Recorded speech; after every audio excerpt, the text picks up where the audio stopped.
bahwa mustahil ada manusia hidup yang tidak diberikan rizki oleh Allah. Itu pahami dengan baik.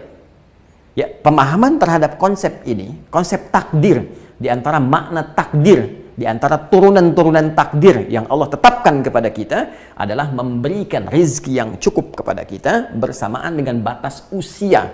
Kadang harta benda jika tidak mampu dikelola dengan baik, maka akan menjadi senjata utama bagi setan untuk memperdaya manusia.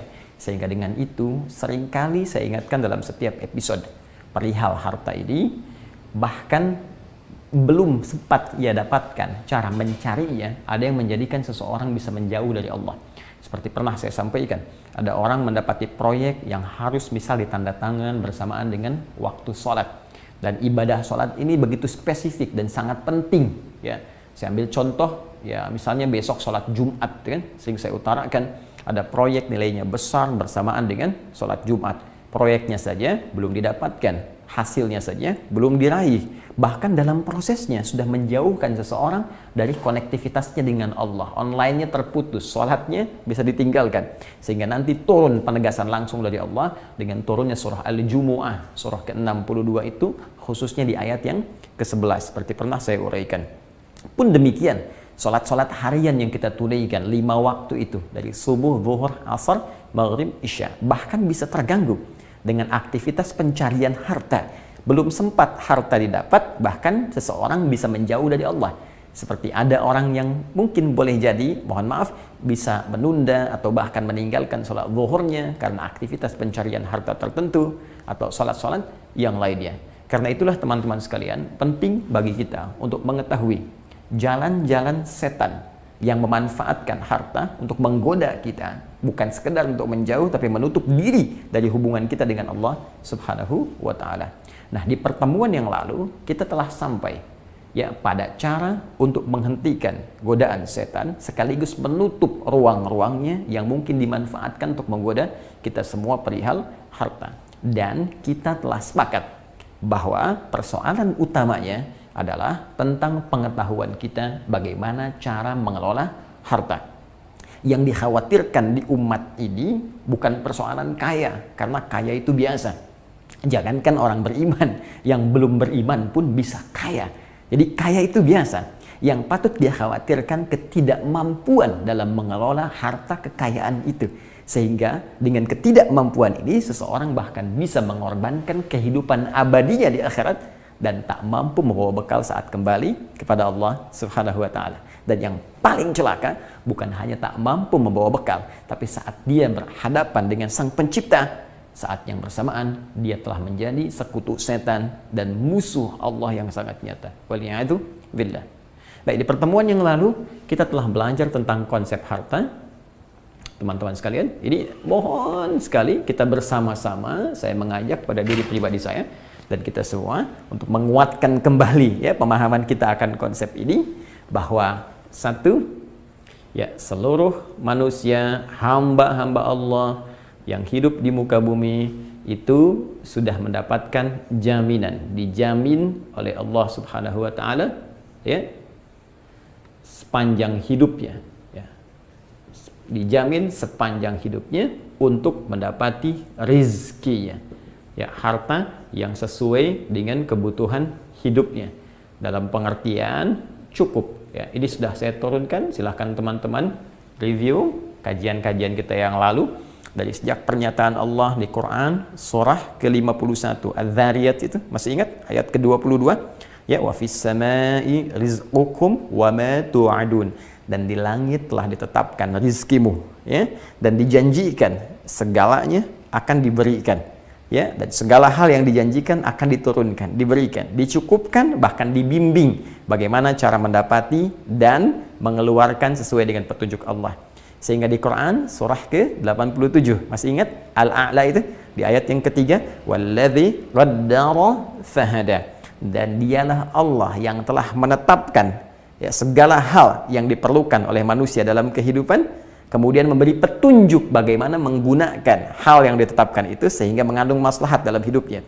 Di antara makna qaddara di sini, segala ketetapan itu di antaranya rizki. Ya, dapat dari mana keterangan ini? Seperti pernah kita bahas di Quran surah ke-89, di surah Al-Fajr itu ketika Allah mengatakan wa amma idza mabtalahu faqadara alaihi rizqahu ya fayaqulu rabbi ahanan. Dan pun demikian ketika manusia diuji dengan dicukupkan rizkinya. Saya selalu mengatakan bahwa Allah menjamin setiap manusia yang hidup akan cukup rizkinya. Ya, orang yang tidak pernah merasakan cukup, maka itu yang bisa menjadikan dia merasa miskin, fakir, atau mungkin boleh jadi bisa menjauh dari Allah Subhanahu wa Ta'ala. Jadi ini bagian yang pertama. Kita bahkan telah melompati ini, teman-teman sekalian, ya, dengan melewati batas-batas kecukupan. Ketika kita memilih untuk melewati batas ini menjadi kaya misalnya, ya, kita telah masuk ke dalam bahasan ini dengan menurunkan surah-surahnya, dengan menurunkan bimbingan-bimbingannya. Tapi ingin saya tekankan, ya, sebelum kita mendalami yang ini, bagaimana mengelolanya sehingga mampu mendekatkan diri kita dengan Allah, saya ingin tekankan sekali lagi bahwa mustahil ada manusia hidup yang tidak diberikan rizki oleh Allah. Itu pahami dengan baik. Ya, pemahaman terhadap konsep ini, konsep takdir, di antara makna takdir, di antara turunan-turunan takdir yang Allah tetapkan kepada kita adalah memberikan rizki yang cukup kepada kita bersamaan dengan batas usia yang diberikan Allah kepada kita. Batas usia kita disebut ajal, ya, cara menjalaninya disebut umur, yang menyertai umur itu diantaranya apa? Rizki. Ini yang diisyaratkan Nabi, ya, dalam sabda Nabi SAW, seperti pernah saya uraikan. Contoh paling kecil ada di Al-Arba'in yang biasa kita baca itu, karya Al-Imam An-Nawawi, dari 42 hadis dilihat hadis yang keempat, ya, dari Abdullah bin Mas'ud radhiyallahu taala anhu, seperti pernah saya sampaikan, ketika Allah memerintahkan pada malaikat untuk mencatat 4 hal utama, ya, saat roh mulai ditiupkan 4 bulan dalam kandungan ibunda, maka ditetapkan 4 hal. Hal yang pertama bikatbi rizqihi, ya, kemudian ajalihi, rizki bersanding dengan ajal. Jadi seseorang yang hidup itu, ya, sepanjang dia hidup itu pasti akan bersanding dengan rizkinya dan dicukupkan oleh Allah Subhanahu wa Ta'ala. Jelas, ya? Jadi orang-orang yang merasa tidak pernah mendapat rizki, mungkin bukan tidak mendapat, tapi tidak merasa cukup. Itu persoalannya, ya. Karena itu jangan pernah kemudian kita berkeluh kesah ketika ada satu persoalan tertentu misalnya menimpa kita. Entah itu pekerjaan misalnya yang tidak bersama kita saat ini. Ada yang terkena misalnya putus hubungan kerja. Ada yang kehilangan misalnya mata pencaharian untuk sementara waktu. Jangan dulu disimpulkan, wah ini nggak dapat rezekinya. Tidak. Anda masih hidup juga. Cek tabungan Anda ada berapa sekarang. Ya kan? Cek persediaan makanan kita. Cek ketersediaan kebutuhan pangan kita di rumah. Cek aset kita. Jangan-jangan selama ini yang diinginkan oleh Allah untuk mengevaluasi hidup kita. Jangan-jangan banyak aset dikumpulkan, tabungan itu masih banyak dan belum digunakan untuk ibadah kita. Alih-alih Anda menambah beban dengan memperbanyak harta benda yang belum tentu digunakan dengan baik, bukankah kita mengevaluasi itu lebih baik harta yang Allah titipkan pada kita supaya ringan di bawah hisab saat kiamat? Ya, kadang-kadang cara berpikir kita mesti diperbaiki. Ya, ini bukan Allah menghentikan pekerjaan kita. Ini bukan Allah ingin memutus pekerjaan kita, ingin menghentikan rezeki kita, bukan. Barangkali Allah lebih ingin memberikan petunjuk kepada kita. Hei, ajalmu sudah semakin dekat. Hei, usiamu sudah berapa sekarang? Masa mau nambah harta juga? Masa mau kumpul-kumpul juga? Mau sebanyak apa? Toh yang kamu kumpulkan pun sekarang sudah ada. Tabungan kamu, aset kamu itu pun saat di bawah hisab, itu masih berat. Saya sering katakan gini secara ringan, teman-teman. Coba buka lemari pakaian kita. Kemudian dicek. Dari pakaian paling dalam sampai yang terluar, berapa yang sudah dikoleksi? Adakah lembar helai pakaian itu yang belum pernah dipakai ibadah? Karena itu akan dihisab. Ya, coba cek, buka lagi. Jangan-jangan terlampau banyak yang dikoleksi. Adakah di antara alas kaki yang banyak pilihan itu yang belum pernah dipakai ibadah? Terus hisabnya bagaimana nanti? Nah, jadi kalau kita tarik kepada keadaan ini suasana syukur itu akan selalu ada dalam jiwa kita. Hadir dalam jiwa kita. Alhamdulillah yang telah meringankan bagi saya kehidupan. Alhamdulillah yang memberikan petunjuk untuk mempermudah hisab di hari kiamat. Alhamdulillah yang memberikan kecukupan pada saya sampai sekarang masih hidup dan dekat dengan Allah Subhanahu wa Ta'ala. Ini poinnya.